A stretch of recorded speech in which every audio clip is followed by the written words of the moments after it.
Touch for Health was really geared for lay people. When I took the training initially, I was a mom with, I think my daughter was about 3 at the time, and I was really excited to learn some skills that I could use to help her. And I felt like as a mom, I want to be able to help my child when she's not feeling her best or if she falls down and hurts herself. And Touch for Health was developed really by a chiropractor with that intention in mind. His vision was that these techniques could be used by anyone, literally even children. It came from a system, Touch for Health really developed out of a system known as applied kinesiology. And many of you here today have mentioned that you've seen an applied kinesiology chiropractor.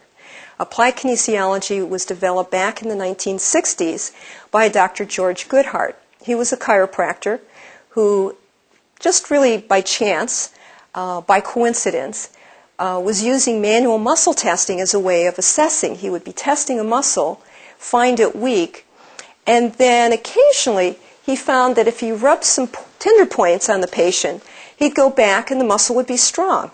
And after this happened a couple times, he paid attention and he said, this is really curious. So he started researching the different muscles and different points and reflexes in the body. And he was able to correlate actually a system of reflexes that pre-existed called Chapmans Reflexes, which was developed back in the 1930s by Frank Chapman, with specific muscles. He also was able to correlate some very light touch points on the head that were known as Bennett reflexes that he renamed Neurovascular Reflexes in his system. He also took the Chapmans reflexes and renamed them neurolymphatic reflexes, so we have actually a little different names for them now in kinesiology. But essentially what he found is that there were correlations with these reflexes in specific muscles, such that if you were manually muscle testing a muscle, that if you would hold the point correlated with that muscle, it would immediately strengthen the muscle. And the muscle strength would actually hold. It wouldn't go back to being weak once you let go of it. So he started bringing together this body of information. He also did something rather creative and very unique, is he correlated muscles with the meridian system. Back in the late 1960s, we were starting to have more of an openness with China. And as probably most of you know, the acupuncture system has been around for approximately 5,000 years and was developed by the Chinese. And the correlations of the actual pathways, the meridian system, which are the pathways that are run throughout the body, are correlated with organ reflexes and organ systems.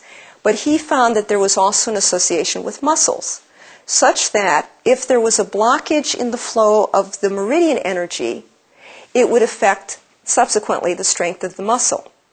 So he started to bring together this vast amount of research that he was collecting, and he called it applied kinesiology.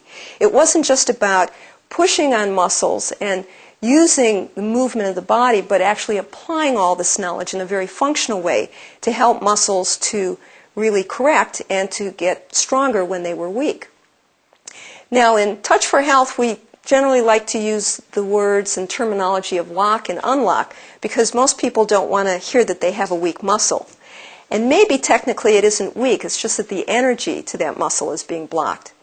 But whatever, when you're testing it and the muscle isn't holding, and you hold a point or you rub a point or you trace a meridian, you can actually activate that muscle circuit to be turned on.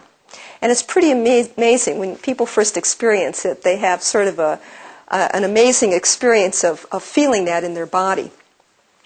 Dr. Goodhart took this information and he started teaching workshops, primarily to chiropractors and some medical doctors, because when you balance the muscles, it brought the body back into postural balance. Many times you can literally see changes in the body's posture before and after doing these techniques.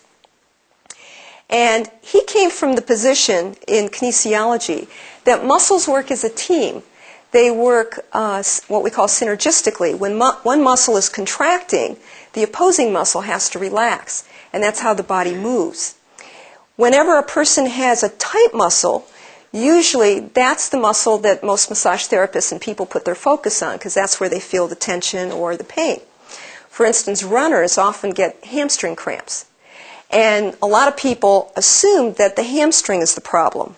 But in fact, what Dr. Goodhart showed is that it's really more of a problem in terms of its cause with its opposing muscle. Because when the quadricep isn't strong enough to continue to bring the leg up, its opposing muscle has to start to work harder. It's like if you work in an office and you have two people that work in the office. And one person comes in and says, like, you two, you work in the office together. And one day you come in and you say, wow, you know, that party last night was really great, but I'm just wiped out. I'm so tired. And poor Lisa here has to work a little extra harder, maybe take a couple of her clients for the day. And at the end of the day, who's going to be tired and feeling the stress, right? It's the person that had to compensate and take over. And so that's sort of how our muscles work. When one set of muscles isn't doing its job, the opposing muscles have to work harder. And so in kinesiology, what we focus on is really, we focus on strengthening the weak muscles. And by doing that, many times the tight muscle just naturally goes back to being balanced. And people say, wow, you never touched my hamstring, but it's so much more relaxed.